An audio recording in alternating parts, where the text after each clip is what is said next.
Hello everyone. Thank you so much once again and Happy New Year to everyone. This is the first series of Meet the Titan in year 2014 and we are hoping to continue the same. This series is a little bit special because we have JCNC with us. I don't need to give much of background about him, but currently he is an SVP product strategy with LinkedIn, and at the same time he is a very keen investor in a lot of stuff, especially big data and other new cutting edge technology. So he's going to spend next 35-40 minutes talking about himself, and then we will get a chance to have our questions. So hold on to your questions and everyone will get a chance. Thank you so much. Deep.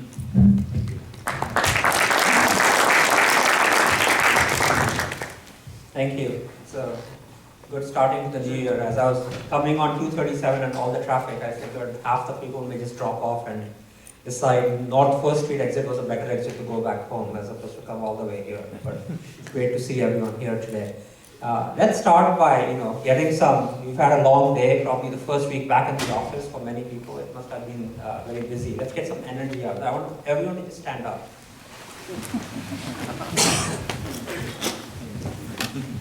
If I had kept up with my yoga practice, we would do a yoga pose now. But since I've not done that in a while, everybody who currently works at a company that is 1 year or younger, so 0 to 1 years in longevity, please sit down.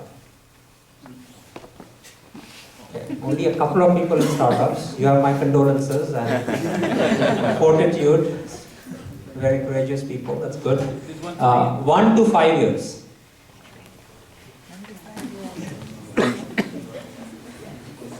That's good. These are people who passed the Series A financing round. Hopefully you have some runway ahead of you.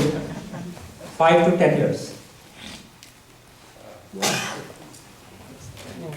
How many? Public company? Private companies? So private. 5 to 10 is like a really good stretch. You know you're going to go public at some point, right?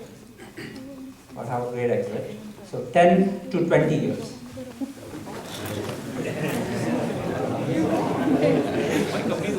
These are people who are vesting in peace, okay? Their companies are gone public, they have good jobs. I'm a student, so I don't know what...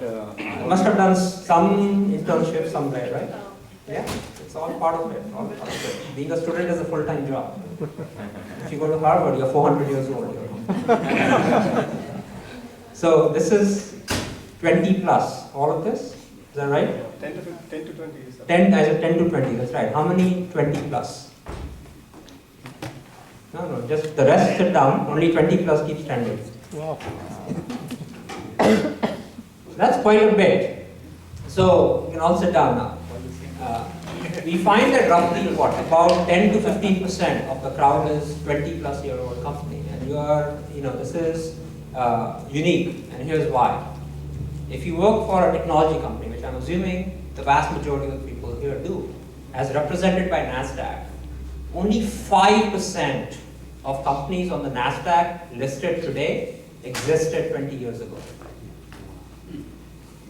Which means 95% of all technology companies do not exist post 20 years. That's a huge deal. And what I'm going to talk about today over the next 30 minutes is my observations working for, I started my life working at Cummins Engine, which is about a 92-year-old company today, all the way to starting my own company later on, to Google and now LinkedIn, which are in the 10 to 15 year range. I want to give my observations from what I've learned over the last 23 years of what enables companies to be in this 5%. What enables the companies to exist beyond the norm, to be in the top 5% of really being there. I'll start the observations with a small story about 3 scary words. So the year was roughly like 95, 96. It was a nice warm morning, but I wasn't feeling very good. Okay, I could literally feel the bile rising up from my stomach and getting that pungent, acerbic taste in my mouth, which is not a good taste. This was the 3rd week in a row this was happening. So I had my one-on-one with my manager that afternoon. And I was behind on the project. Not only was I behind on the project, I did not know how to solve the problem at hand. Things were very different 3 years before that. I was a student, and remember the people in class who always had their hands up when the teacher asked the question. They always got their assignments done on time. People like Praveen and Jagesh. Actually, I was one of them too, the annoying people. I had all the answers before the questions were being asked. And now here I was 3 years later, and I didn't have the answer. Not only did I not have the answer, I had no clue how to find the answer. And that put me in a very, very uncomfortable position. I did not know what to do. I was walking in that afternoon, walking down the long hall to my boss's office, all sorts of thoughts were coming through my mind. What should I tell him? Should I make up a story again and try and buy myself one more week in the hopes I'll figure this out? What if I told him the truth? What if he fired me on the spot? I'm an H-1 visa guy. You lose your job here. What if I don't get the promotion I thought I was going to get later that year because I was doing such a great job otherwise? So I walk in and I sit down and say, and Tom asked, my boss's name was Tom. He was a very straight shooter, Midwestern engineer, bearded guy, no nonsense. Very, very good engineer. So I sit down and Tom says, Sudeep, how are things going? How's the project going? And I could feel that lump in my throat. And I looked at him and I started saying the 3 scariest words I'd ever uttered in my life. I don't know how to do this project. And even as I was trying to put on a brave front with him, inside I was feeling like this. I was waiting for that barrage of, what an idiot. How could you not know how to do this? It's such a simple problem. Here was a guy who was like the chief engineer in a company. He could solve any of these problems like this for breakfast. But instead, Tom looked at me. He pulled out his pad and said, oh, okay. Why don't we try and solve it together? That's it. None of the, I'm an idiot, do you understand what you're talking about? Why are you doing what you're doing? Why didn't you come to me earlier? All sorts of things that he could have said. And in that moment, he gave me the best lesson I've ever gotten in my life, which is you have to be open to learn every single moment of your life, whether it's professional or personal. He gave me permission to learn something that I thought you only did in school. And in receiving that, I gave him permission to teach me. Something we all need to do every day. We need to give permission to everybody around us to teach us, to unburden ourselves of this huge thing over our head which says we have to have all the answers. Trying to have intellectual curiosity, the desire to learn something new every day, not resting on your laurels or believing you have the right answer, is the most important thing that great product-led companies do, and the people who run those companies do. In 2001, I launched a product. I was at Siebel Systems at that time. And that product built something on the Microsoft platform. It was a huge enough deal that Bill Gates actually flew down. And we had a huge customer conference at Moscone. There were 5,000 people there, Siebel and Microsoft customers. And Tom Siebel and Bill Gates were going to present and unveil this product. A few minutes before the keynote address, Will comes backstage. I'm there trying to make sure the demo is going okay and everything. So he comes and says hello to the couple of us. Then he walks straight over to the AV person and all the equipment that was there. And he starts fiddling with it. And he starts asking the guy questions. He's like, so how does this work? What's the backup? How does this go up on the screen when you're doing this? What kind of machine do you have? What's the operating system? Did he have to do all that? It was genuine intellectual curiosity. Bill may have never seen the back end of how these big presentations got done. He was genuinely curious. Mark Zuckerberg wants to enter China. Besides the political reasons that are there, he also understands that a social network, the way it resonates with its users, is you have to understand the cultural aspects of how people work with each other. So what is he doing? Besides running a multi-billion-dollar company, he's learning Mandarin. He's learning the language so he can understand the culture of that particular country. He doesn't have to do that. He's got 6,000 people who work for him. He can outsource that learning to somebody else. He can say, look, we are in charge. Go figure out China for me. But he still possesses that intellectual curiosity.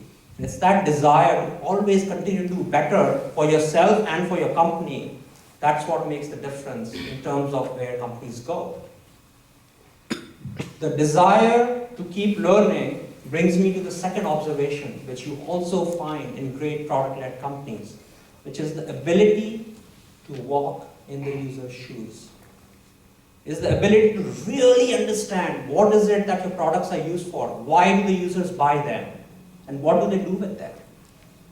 Nobody wakes up in the morning and says, today I'm going to use Google. Today I'm going to buy a Cisco router.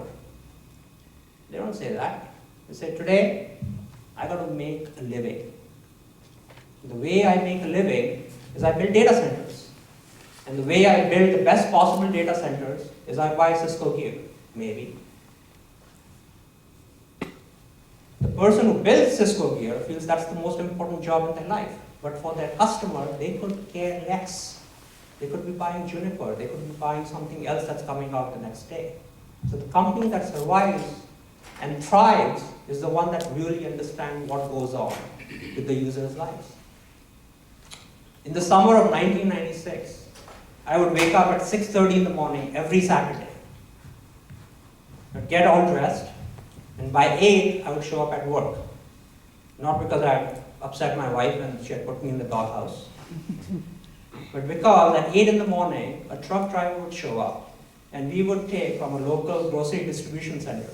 I would hook up my computer to his engine. I was building engine controllers at that time. And we would go on a run from Columbus, Indiana to Cincinnati, Ohio, and come home by 2. I would hook up my computer to the engine, would try different algorithms, and I would collect data along the way. Now, I could have easily gone in, hooked up the computer and said, bye-bye, go do your run and come back, and I would collect that data later on. But I didn't do that. I hopped in the truck cab with him.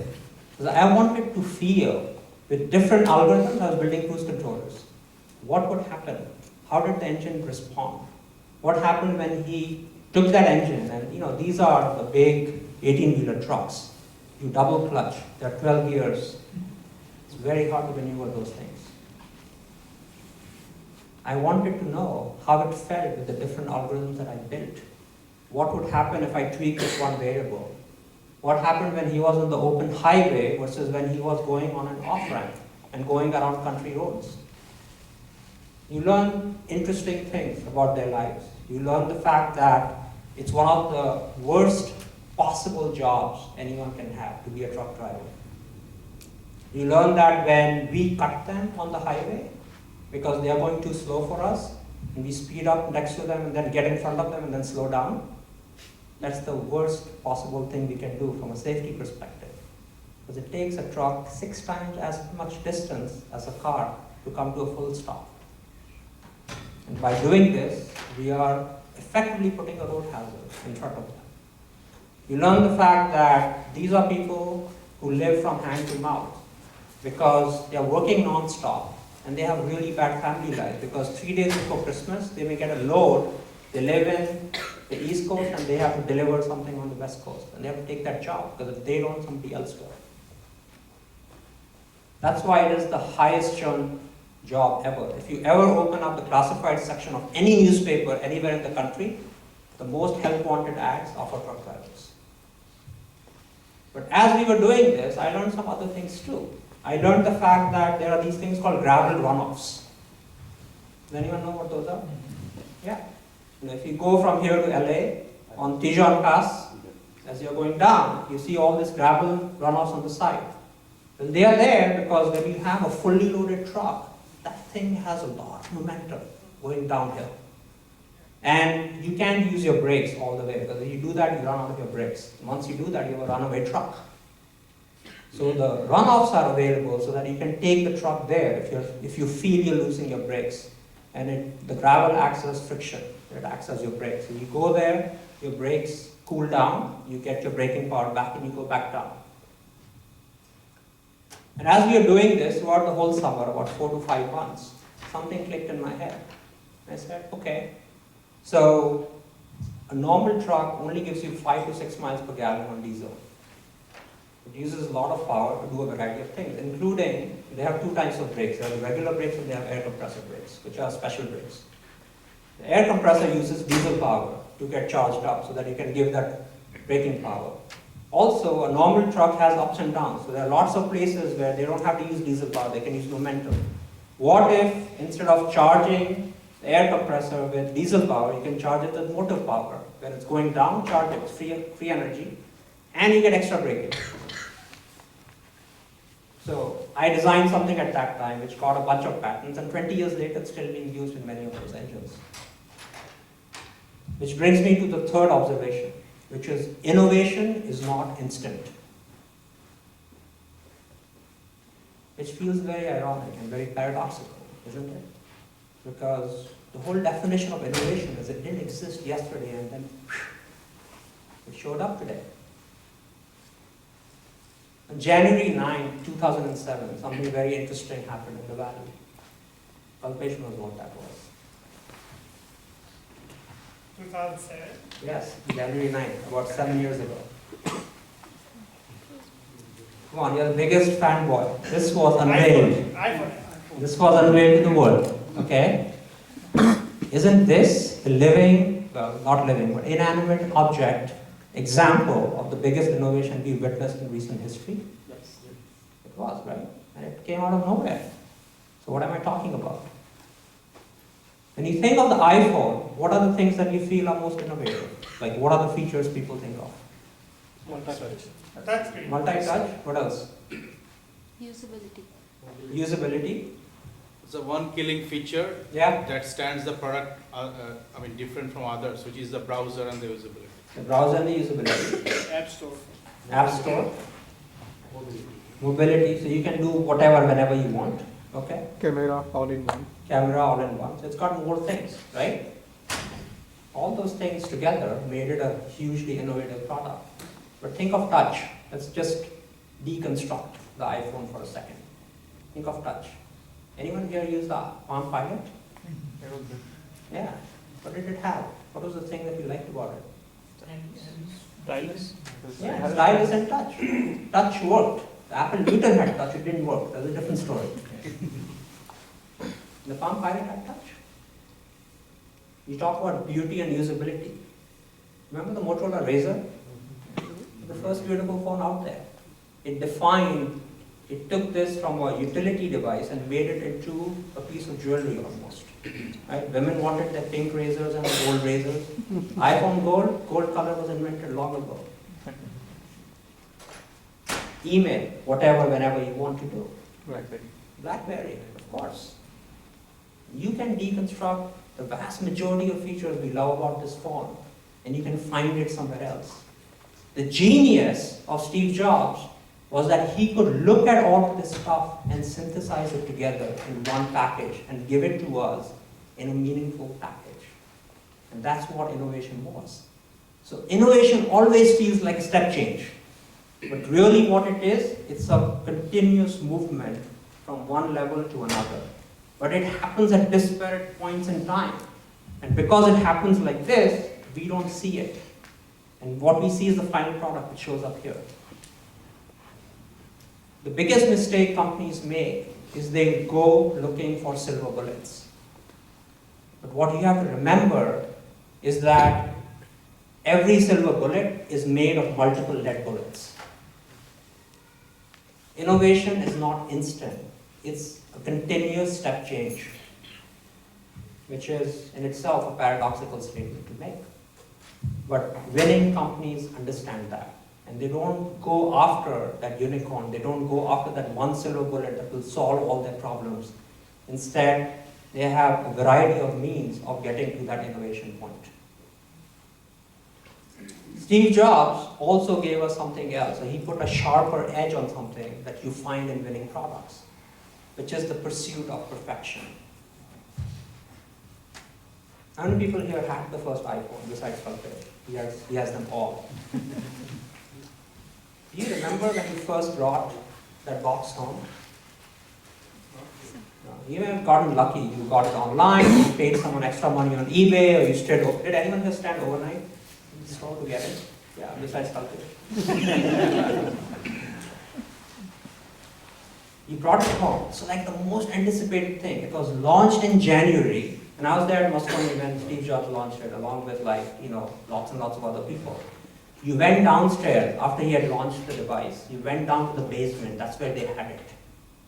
You couldn't touch it. It was like right there, right where that camera is, and you were this far away. And it only rotated like this, behind a plexiglass screen, as if it was the Kohinoor diamond. So you just saw it from far. You couldn't touch it, you couldn't feel it. So you brought it home, you're all excited. You put the box down. I know people who clean their entire home because the iPhone, I'm not kidding you. The iPhone was coming home. Come on. Mother-in-law's coming, who cares? You don't clean the home. You don't even invite her home. The iPhone's coming home. Let's clean the house. Let's make it all neat and clean. They put it down, they set it on the table, and you start opening it. There's no packaging, first of all. Okay, Christmas just ended. Do you know the number one reason why people visit the emergency room on Christmas Day? Packaging. Yeah, it's actually that. It is the injuries you sustain when you're trying to open the clamshell packages that everything comes in. It's like people are trying knives and cutters and all sorts of things to get all this plastic out. Thankfully, things are reducing. There's still all the clamshell packaging. Well, the iPhone didn't come in any clamshells. It came in this beautiful box. And he started opening it, and he couldn't just open it. The box had a spring-loaded feel, never before seen. Why? Because it was that feeling of anticipation, that feeling of you are getting something so very special, you have to wait just that extra microsecond more. That is the genius of Steve and his marketing. It is that pursuit of understanding what your brand means, what your products mean, and continuing it all the way down to when you even start experiencing that product. A lot of people have the notion of MVP, minimum viable product. You've all heard it, anytime you build a product. I think it does a great disservice. What people like Steve Jobs taught us is that you want to go for an MWP, a minimum winning product, not a minimum viable product. Because minimum viable product may get you around. Version 1 of the product, that's fine, because you don't know. You know, all the folks here who are 0 to 1 years in your company, you're probably just building your product. You can't wait. You have to see, right? Otherwise, what happens to your funding and everything else that goes with it? So you have to get something out. When you're in version 2, 3, 4, when you're in a market with lots of competitors, you can't go for MVPs. You go for MWPs. You have to really understand what makes your product win. The best example of this is what we see right now in consumerization of the enterprise. A Dropbox, file sharing and file collaboration. That's been an enterprise software problem for a really long time. Microsoft, back in the day, would have this file share drive, right, that we had. They didn't call it the cloud, it was just called a file share somewhere. You would upload your files there so that everyone could do something to it. You brought it down, put it back up, everyone could take it. The most clunky thing, nobody used it. It increased your work time by like 4x. By the time you downloaded the file, you did something to it, somebody else, it was locked, nobody else would work on it, etc., etc. Then Google tried to solve it with Google Docs. The problem is Google Docs doesn't have all the features that you're used to. In the beginning, it didn't even have formatting. You could have any font as you wanted, as long as it was just one. Dropbox changed it all. What they say, the paradigm of file sharing is the same. You put it somewhere, it's whatever file you want. Use, if you like Apple Pages, use it. You don't care. If you like Google Word or Microsoft Word, use it. Use anything that you want. Put it in one place, it magically appears everywhere. It's magic. You don't think. Once after the first setup screen of Dropbox, I would guarantee you don't even remember your password. Guarantee you. They have hundreds of millions of users today. Because they did not stop at an MVP. They figured out what that winning product was going to look like. The pursuit of perfection also enables people to eke out every last sense of what that perfect product would look like. So my last job at Google was managing all of our products for Asia Pacific. It was a huge job. I had to be responsible for everything from search to YouTube for a huge swath of people, about 60% of the world's population. And we were building a special search experience for the Japanese market. And in Japan, and Korea and North Asian markets like that, your pages need to have a little bit of something on them. Okay. So when Google just had a Google box, in Korea, no one clicked on that box because they thought the page was still under construction. It had all this white space in there. You have to put more things. You have to put some pictures, you put some icons, etc. Raj knows that. He knows the story. So Google Japan, we put that. Now, the moment you put pictures and icons, what happens to your page load time? It goes down, right? Clearly, you have to load more, your payload is higher, your page load goes down. Sergey, one of Google's co-founders, hates slow pages. In fact, his life's mission is to ensure that Google is as fast as it can be. So we are sitting in this review every Tuesday for from 2 in the afternoon until whatever time it takes. The founders sit down and they look at all the products. We're doing a product review, Google product review. And so we ask the question, what's the page load time? What's the latency of this page? And the tech lead for the project replies, XXX. And he's like, okay, that seems high. And the tech lead, well prepared, knew what Sergey would want, says, yes, and we've done all these optimizations and so on. It used to be this and now it's this, and we've done every optimization possible, Sergey. We are on it. Sergey says, okay. So we move on to a different topic. Sergey goes onto his laptop. He sort of loses himself from the meeting. Sometimes they do it when they're looking for high-end computer gear on Amazon. So we're like, yeah, what rich people do, we don't know. 15 minutes later, he looks up. And he's like, he calls the tech lead over. He's like, so I went into the source code. And I found these 3 places where you can optimize the code further. And he was right. Now, here's a late 20s billionaire. He could be hanging out with Nobel laureates. He could be advising presidents. He could be kite surfing in Thailand. I don't know what 20-something billionaires do, but he could be doing anything but getting into the source code for a product that was well performant and trying to eke out that last bit of performance from it. That's a true story.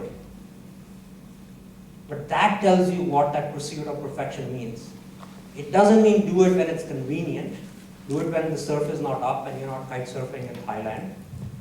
It means you have a maniacal focus on providing the best possible user experience to your users because you value and you want to earn their respect every single day. And this leads me to the 5th and final observation, which is all these players have something in common, which is the winning attitude. They want to win. They don't want to come second. They don't want to have a single or a double. They want to hit a grand slam every single time with everything that they do. We've all faced this, right? When you first start your company, you have no idea. It's like a seedling. It's a seed that you put in. You put in water every day, you put in fertilizer, you make sure it has the right sunlight. But you don't know where it will go. I know. I started a company. I gave it my blood, sweat, and tears for 3 years. And then I was the last person to shut off the lights after 9/11 happened because we couldn't sustain ourselves. But many times, these companies, they get to the 1 to 5 year mark, right? They get to a point where they grow up. And they may become a maple tree, they may become an oak tree. But there are few companies that continue growing, and they may become the granddaddy of all trees, which is a redwood tree. The redwood tree that grows on the northern coast of California is a very special tree. It can live upwards of 2,000 years. It grows taller than 300 feet. It can withstand most kinds of diseases and fungi. And it can withstand multiple forest fires. It will still be standing and alive after all of that. In our world, the redwoods are companies like Google, IBM, Amazon. Only 5% of the technology companies get to be the redwoods. That's what history shows. And the way they get there is by having that winning attitude, by having a maniacal focus on the users, by understanding that you have to continue working to get to that innovation, by ensuring that they always focus on walking in the user's shoes and getting them what they want. And the final thing is that they always don't rest on their laurels, and they have this ability and this intellectual curiosity to continue learning, to create an organization that continues learning to get them to that point. So let's do one thing before we all leave here today. Right? Take out your favorite device. Take it out, that's okay, I know you all have it.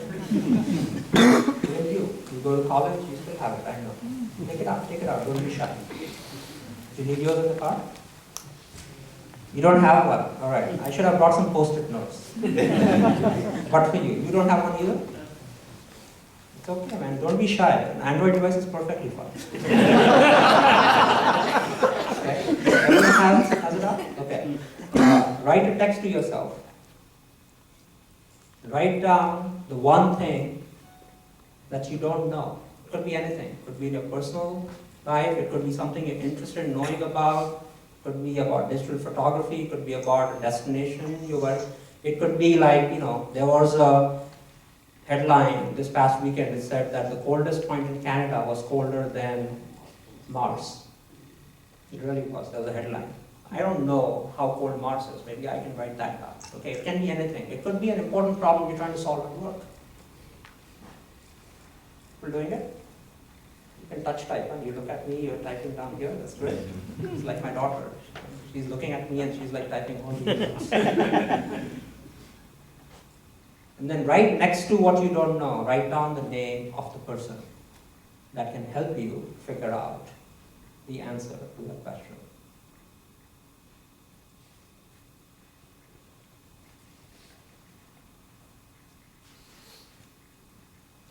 Almost done.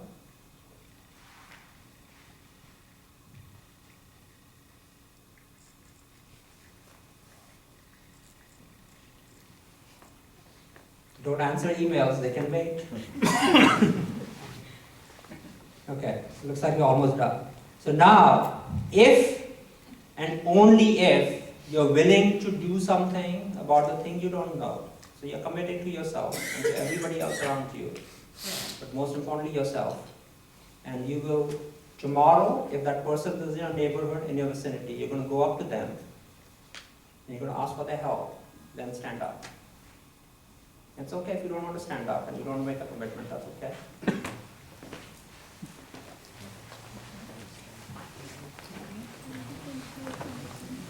Peer pressure, other people will stand up. You can stand up. You know the guy who wants to ask. You don't know yet? Oh, you're still writing. Some people are still writing, that's okay. All right. I don't know the answer. Repeat the? repeat what you said. What I said? Okay. So what I said was, write down. Don't sit yet. Don't, come on. Like, really? 30 seconds? Standing is good exercise for you, unless you did a workout for an hour this morning. Okay? Standing is good exercise. You burn more calories. What I asked was the following.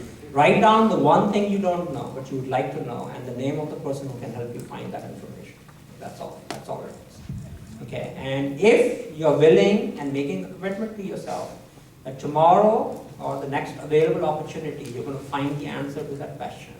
With that person, I want you to stand up. I want you to make a commitment. Almost there. Sandeep, I need to give him some mithai. Okay. All right. And what are we going to say? Say it together. What are we going to? The first 3 words we're going to use when we talk to that person is I don't know. Thank you very much.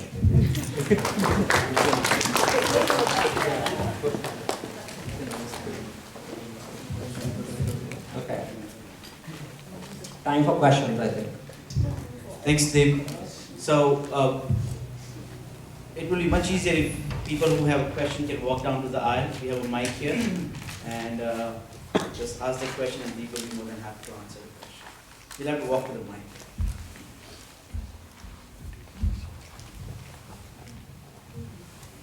You said that I don't know and you should ask the person. Is Google a person?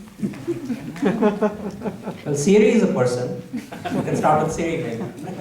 Google now, maybe they have some voice. You can find out from Google. But I think the power of using those words, and it may feel cheesy, but I think it is super important sometimes to use words and look somebody in the eye and say it. Because it is tremendously liberating to be able to say it. And the first few times, it's very, very difficult to do it. This is a skill we had as kids. We said, I don't know all the time. And we learned the most when we were children. That was the best learning period of our lives. We went from 0 to a lot. That they say that, 80% of our vocabulary is built by the time we are 10 or 12 years old, because we are learning every day.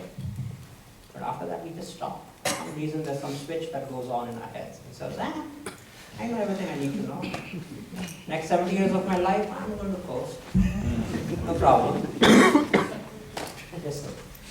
So in the pursuit of perfection, whether it's consumer products or enterprise products, is the approach somewhat different, or there some nuances or some things which are different in how you would approach a consumer product versus enterprise? I think it's a great question, because I work for Siebel, and Siebel doesn't exist today.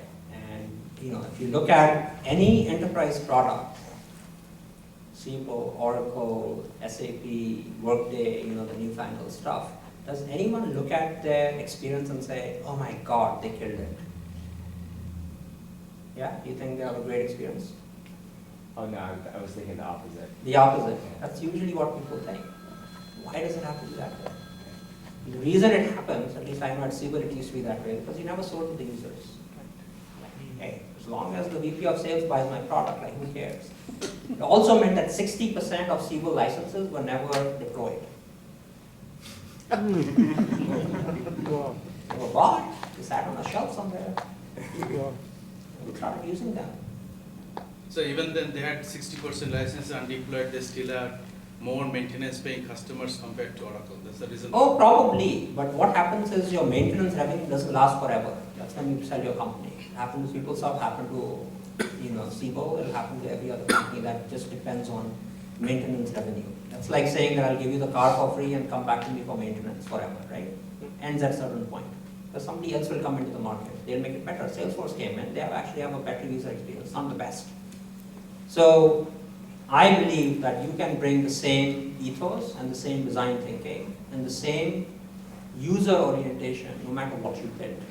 Whether you're building a hammer, like think of just forget about consumer software, hardware, whatever. Think of just everyday user things that we use in the kitchen. Are you familiar with the brand OXO? Yeah. OXO? Do you love it? Oh yeah. I love it. Like I would pay extra to buy OXO products. Are you familiar with that? No. Okay. It's like it makes everyday kitchen thing. how can you make spatulas better? How can you make can openers better? How can you make knives better? Well, they did it.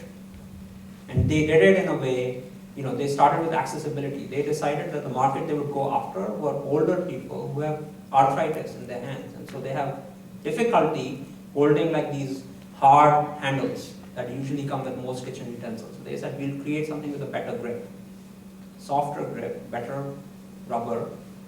And now everybody uses them because it is just generally used. Better user experience for everybody. You can do this with anything and everything. And people, by and large, are always willing to pay a little bit extra for that. Because the thing about great user experience is it shows your customers that you care. It doesn't say that I'll take your check, I'll put in my money, and then, heck with you. Everyone wants to be treated with respect. Who here doesn't want to be treated with respect? Would you like it tomorrow if your boss gave you 10% more salary, but they treated you like, not very well? Maybe for a little bit, but you won't last forever. You go find something else at some point. But the same thing. Customers are the same way. If they think like, you have a monopoly, you don't care, they'll move away. So I don't think, conceptually, I don't think there's any difference. Tactically, there might be a few things here and there. But ultimately, the person with the better user experience will always win. Always. There are no counterexamples to that in the long run. Thanks. Pretty inspiring stuff. One thing that I observed was you moved from the world of physical to the world of virtual. And you definitely seem to be enjoying it. What would it take to bring you back from the world of virtual to the world of physical? So, in some ways you're right, meaning, I moved from building controllers for engines, but remember, I was still writing software then. So I was writing bits and bytes, right, always, the last 23 years of my life, to doing the same thing right now. The way to think about it is, I think the world of physical or virtual or online, they're not different as long as you stay close to your users, right? So the observation number 2, being able to walk in your user's shoes. I always tell all of my engineers, which is, don't own your code, own the user experience that your code represents. It's a hard thing to do if you don't identify with the user. Like very recently, and we really practice what we preach. Recently I took our entire executive team, from a CEO down to our general counsel, and we spent the whole day walking in the user's shoes. How did we do it? In the morning, we looked at the profile, so we were looking after a very specific segment. Then we all went with one researcher each because we needed facilitators to do it. And we went into the homes of the users. These are job seekers. So many of them were at home looking for jobs. Went there, we worked with them for 2 hours as they went about using our product to really understand, and then had them verbalize what they were talking about. It's a bit simulated, but it's really their environment. You see where they live, you see what they think about, you see their anxiety and how their click streams work. People came back with like an amazing newfound respect for what we do, because we impact the lives of millions of people positively on a daily basis. Without LinkedIn, a lot of this work would be extremely hard for people. That's very physical, right? Where you get the opportunity, not just to make a living, but to work to change lives. That's extremely empowering. And I feel like I touch human beings every day, and that's the physical world for me. That's the other world. Excellent answer. Thanks. So, continuation of your comparison of user experience of LinkedIn experience versus Salesforce.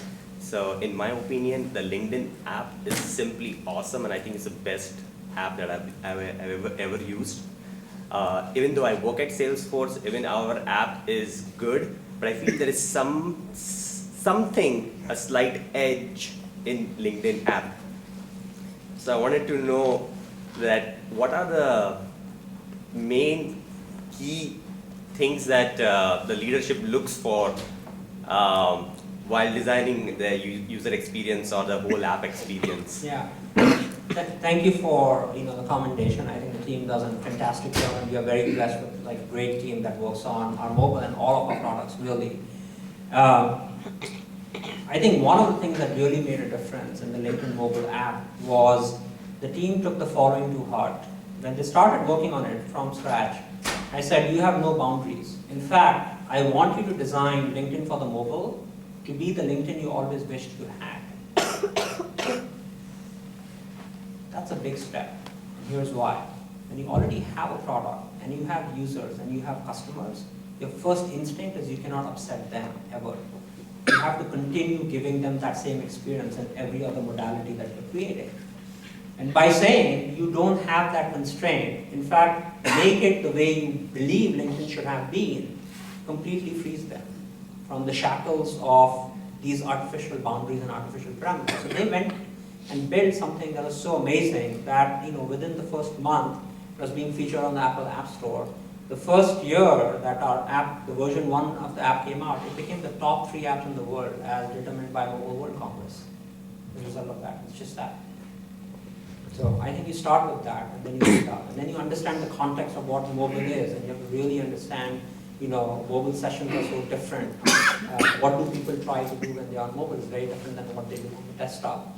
I have a little bit of advantage there because I started Google's mobile business in 2005.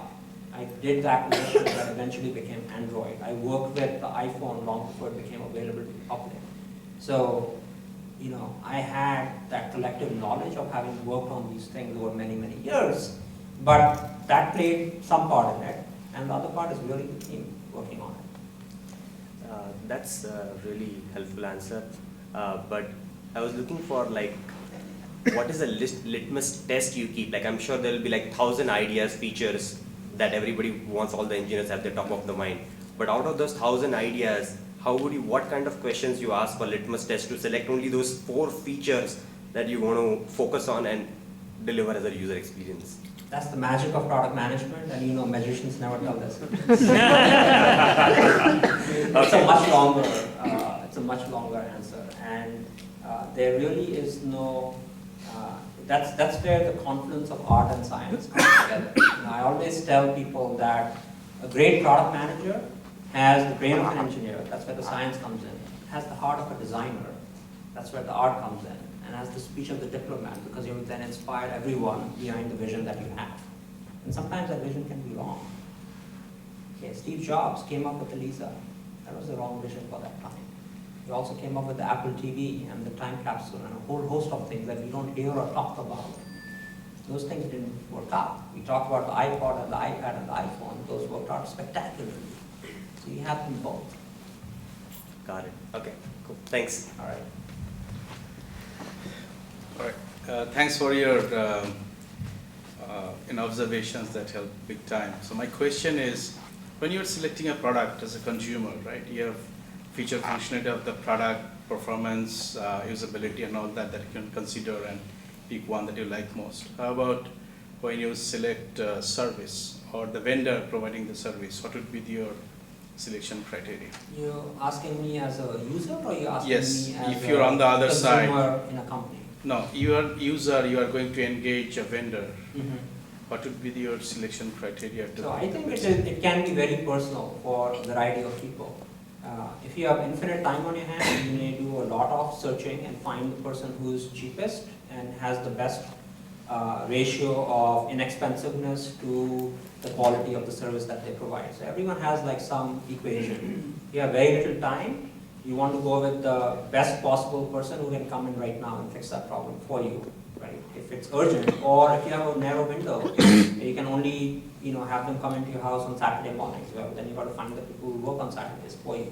It's a very personal thing. I don't know if that was specifically your question, or what's the question behind your question? Different CIOs or different business managers have different perspective when selecting a vendor. Mostly it goes with relation. Sometimes it doesn't. Yeah. For example, Salesforce.com CIO left Cisco, working for Accenture at Cisco, and went to Salesforce.com. And when it came to select a vendor between Accenture and Deloitte, he probably selected Deloitte. Mm-hmm. Right? So there's relation always doesn't work. So I was thinking from your perspective, what do you think would be the best selection criteria to I'm not a CIO of a company, never held that position. And as Eric Schmidt once famously said, he said CIOs means career is over, so I don't aspire to be a CIO. A Apologies to any CIOs in the room. I'm sure Eric did not mean you when he was talking about that. We also called, he used to be the CTO at Sun Microsystems, and he said CTOs are chief talk officers. He could use the same humor for himself. I think it's different. Sometimes it's relationship, because you know that you have a difficult project, which is hard to estimate, and you want to go with somebody who you know will make it work one way or the other. They'll stay within budget, and today if you give them the contract, tomorrow they'll make sure that something works out for you.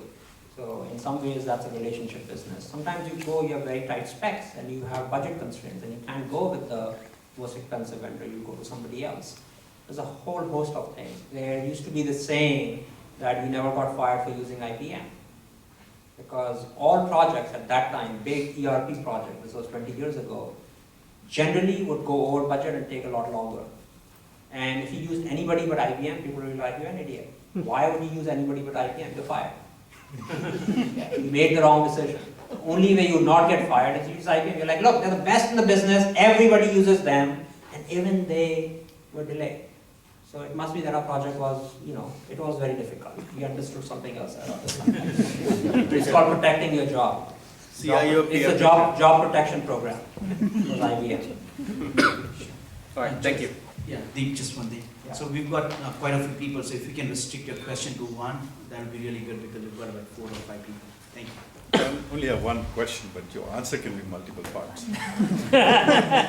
Ask me an easy question rather than a short. I don't know, you can decide as easy or difficult. Well, actually, it's about difficulty.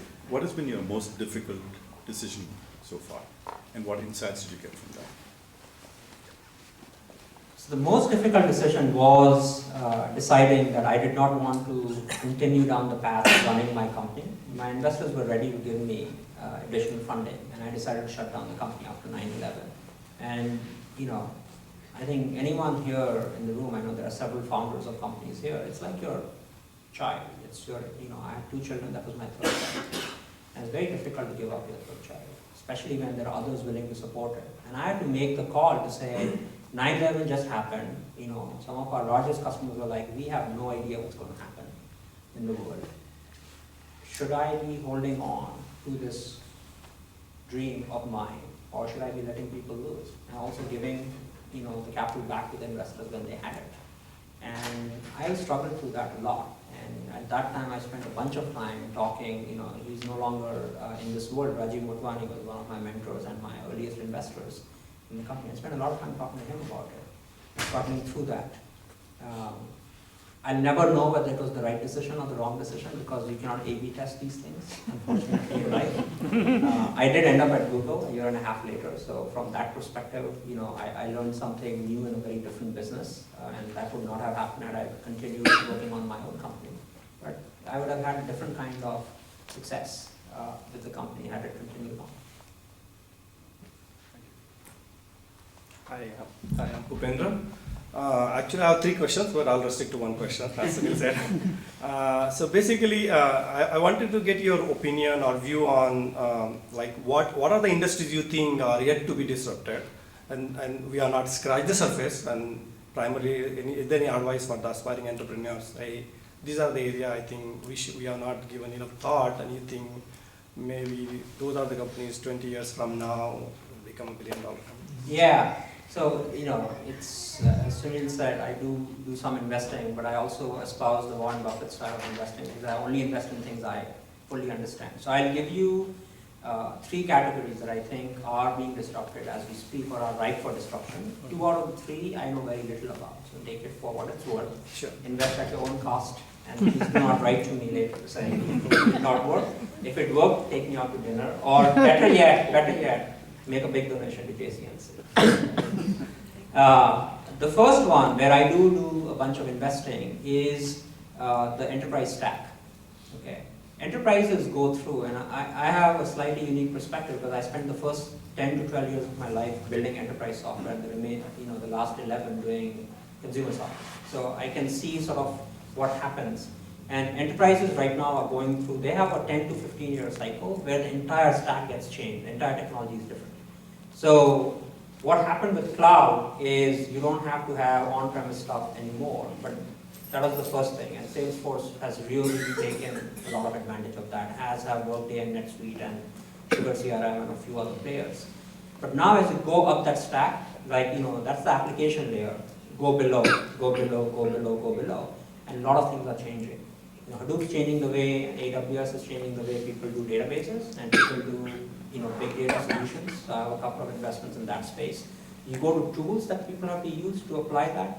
Then you go even below that to storage and so on. So like I'm invested in a company called Nutanix, which is effectively changing the way virtual storage is happening. So that whole stack I think is ripe for disruption, and I'm seeing lots of very interesting plays in that space. That's one. The second one is healthcare. I think healthcare, and not because Obamacare is here or something, we've all suddenly become very aware of quantified self and want to become better people, and some people they didn't understand for 30 seconds, that's different. It's because a lot of technologies are coming on board that enable us to better monitor who we are. The wearable technologies are going to make a big difference in the healthcare space. Proximity, our devices that we are carrying, even if you don't want to use, this is a wearable technology, we keep with it at all times. It has location, it has proximity, you can take pictures with it. You can do lots of very interesting things with it. And I just invested in a company in this space which takes big data and takes a lot of Hollywood movies being seen in the household and everyone's gone to bed. Is I go on LinkedIn and I find like one interesting person. And then I just go to the profile browse map, like people who've seen this profile also saw that, and I just keep clicking. It's like my version of surfing the web. And I'll come across interesting people, and then I'll shoot them a little note saying, hey, I saw you on LinkedIn. Just want to get to know you a little bit better. Are you interested in a cup of coffee? 9 times out of 10, people will say yes. That's how I found some of my best executives. Because best people are never looking for a job. The best people are not thinking about changing and going somewhere else. But the best people are always interested in meeting other interesting people. So to the extent you can showcase that you are an interesting person, you can buy them a $3 cup of coffee at Phil's and Brooks. And that's what I spend my time doing, because I think it is the most overlooked and the most important at the same time. The reason Google is doing so well is I think Larry and Sergey had a maniacal focus on that. Like I was employee number 800 something, Larry still interviewed me. They focused on who they hired. One of the biggest things Larry did was he would look at every hiring packet. Even to this day, every technical person, I believe, I don't know if it's still true or not, every technical person, I think he still takes a look. More, but yeah, up to like a company was 20, 30,000 strong, he would look at every technical person that was hired in the company. Every product manager and every engineer hired in the company, he would look at the packet. He would ask questions about it. It was amazing. But the ability and the desire to have that discipline and to spend the time to do it, that's why you build the redwoods. In the early days of Google, in one of the board meetings, John Doerr, who's the legendary investor from Klein Perkins, also a board member and investor in Google, he asked Larry, he's like, so this was like maybe 2001, 2002 time frame. The company was doing maybe $50, $100 million in revenue. He said, where do you see Google? And Larry didn't blink, he said 10 billion. And John said, oh, 10 billion market cap, I think we can do that, then we go public. He's like, no, 10 billion revenue. There are less than 10 consumer software companies currently in the world that have more than 10 billion in revenue. There are tens of thousands of companies in the world. Less than 10 have more than 10 billion in revenue. This guy always thought big, and he planned for it. And the way he do it is he wanted to find the best people so that he could get there. Now they are doing $60 billion in revenue. Excellent, thank you. Yeah. Hi, I'm Ishan. First of all, I would like to thank you for sharing your insightful ideas and brilliant experiences. Thank you. I would like to ask something about social networking. Over the past year, we have seen many companies going south, many companies rising. So previously, Orkut was having a great boom. Then after came the Facebook. Now people are tired of Facebook and they are moving towards Pinterest, Snapchat, and things like that. So where do you think is the social networking market heading? Anyone have an answer to that? I need some water, I'm taking a break. I don't know what to answer to that question. You missed a few along the way, and I suspect it's LinkedIn. because no, not about that. You're not in a social networking company. I think you missed because you're way too young to remember Friendster.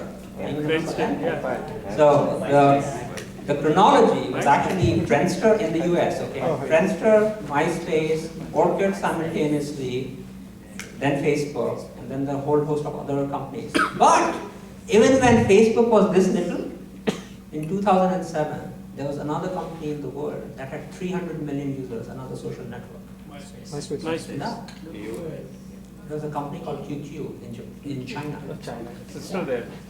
QQ had 300 million users in 2007.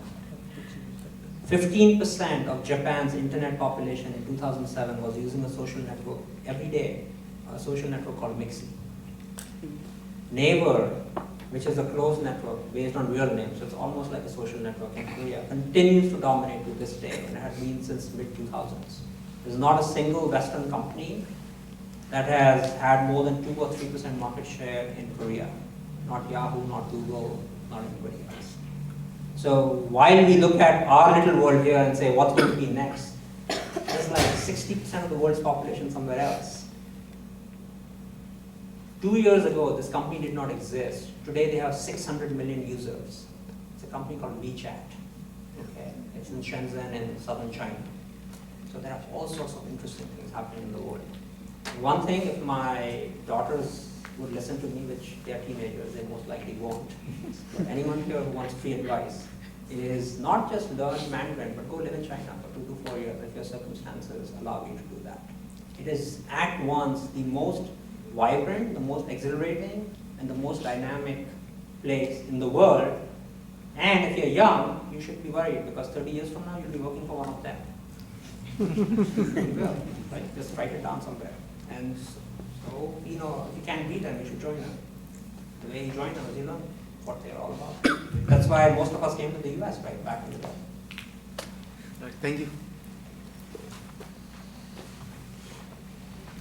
So I have a question that, what is your opinion on when you're building, say, enterprise products or something, there is sometimes a debate between innovation versus resistance to change, and this kind of comes up more in enterprise products that, people really want innovation, but the moment you give them something which is really new, there's this huge resistance to say, oh no, we are just good with the old thing, or they have this resistance to adapt to something new.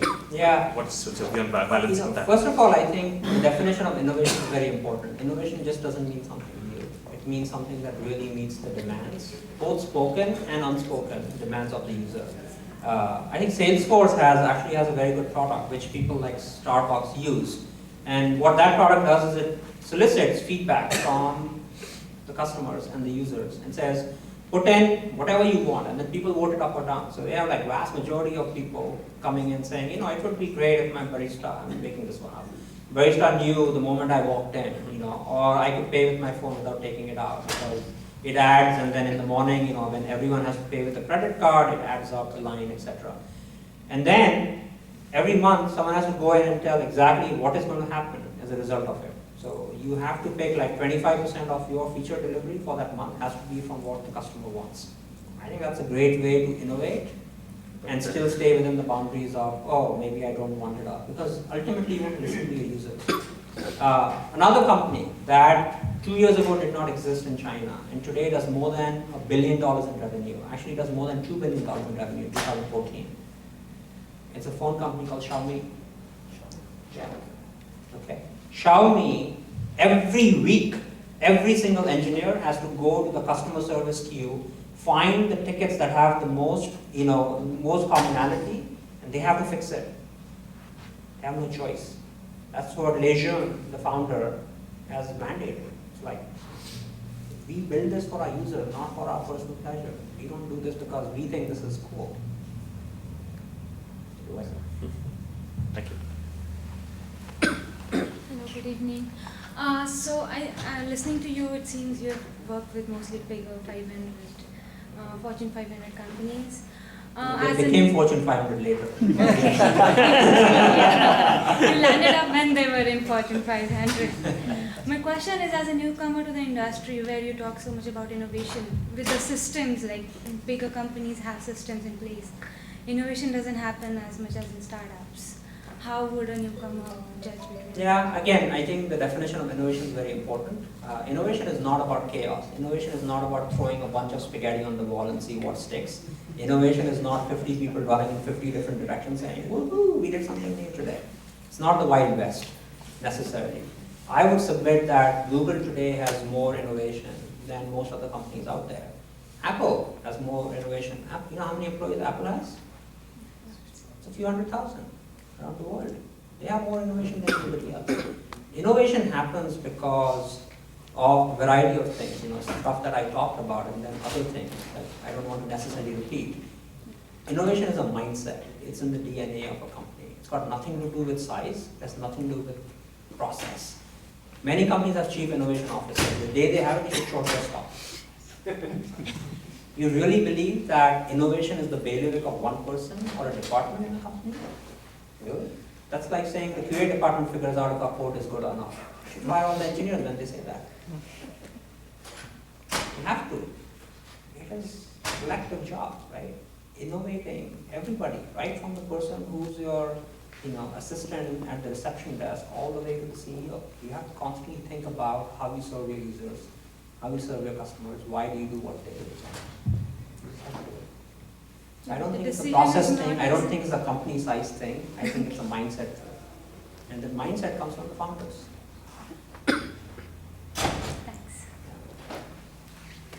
Hi, this is Nicole. Thanks a lot for the talk. Obviously, great pointers. I have questions. This is kind of a personal question, but this happens to a lot of young engineers. They have good ideas in their mind, but they don't know all the areas or all the fields. As an entrepreneur yourself, do you have any pointers how to fill in these black holes of knowledge where they don't know one area or second area, but they know how I want to design a product or what I want from the product, but they don't know how actually the third layer or fourth layer of this product's gonna work. Do you have any pointers for that? Yeah, you start by going to the person who understands it, and you start by saying, I don't know. Yeah. You have to be open-minded. One of the challenges is that we feel we have all the answers, especially as founders, because it's like, okay, if I tell my employees I don't know the answer to this, like, they'll run away, and it was hard enough to find them in the first place. Like, this guy is a dumb guy, I'm hitching my wagon to this guy, like, this is probably not a great idea. So, you have to be open-minded about it, one. So you can find answers to many things in life by just asking people. The second is you have to be willing to compliment yourself and say, okay, I'm not the best designer in the world. I know someone who's a great designer. I can inspire them with my vision for what this product and this company is going to be about, and I bring them on board. And then you build a team around complementarity, and you're willing to listen to them and give them an equal voice in their areas of expertise. That is also important to do. The final thing is, you don't need to know everything about everything. This is a challenge that many folks have, especially people with MBAs, and I'm one of them. Okay. I used to think, okay, you know what, I need a class in finance and marketing and entrepreneurship, like doing a class in entrepreneurship, okay, I won't give the, the metaphors, but like think about it. Entrepreneurship is all about doing. You really think you can learn about it through a book or a classroom? Now you can learn, things that went south and how should you structure term sheets and all that kind of stuff. But I used to think like I should take classes in, marketing, check, finance, check, sales management, check, entrepreneurship, check, like everything check. Then you soon find out like that's not what it is all about. A good CEO is not someone who's done sales and done marketing and done product management and done engineering and is basically 150 years old. Right? Because to do all of these things well, it takes time. It's taken me 20 plus years to understand how to build amazing products. And along the way, I had tons and tons of help. It takes a long time to do it. So knowing what you don't know and then seeking help for those things, either through people or other materials, that's the best way to go about it. That's what I feel works best for me. Yeah. All right. Thank you so much, everyone. Thank you.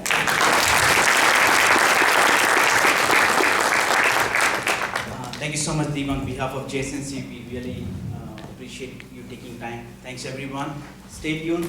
We will have quite a few more people on pipeline, and we'll be sending out email pretty soon. Thank you once again. Thank you.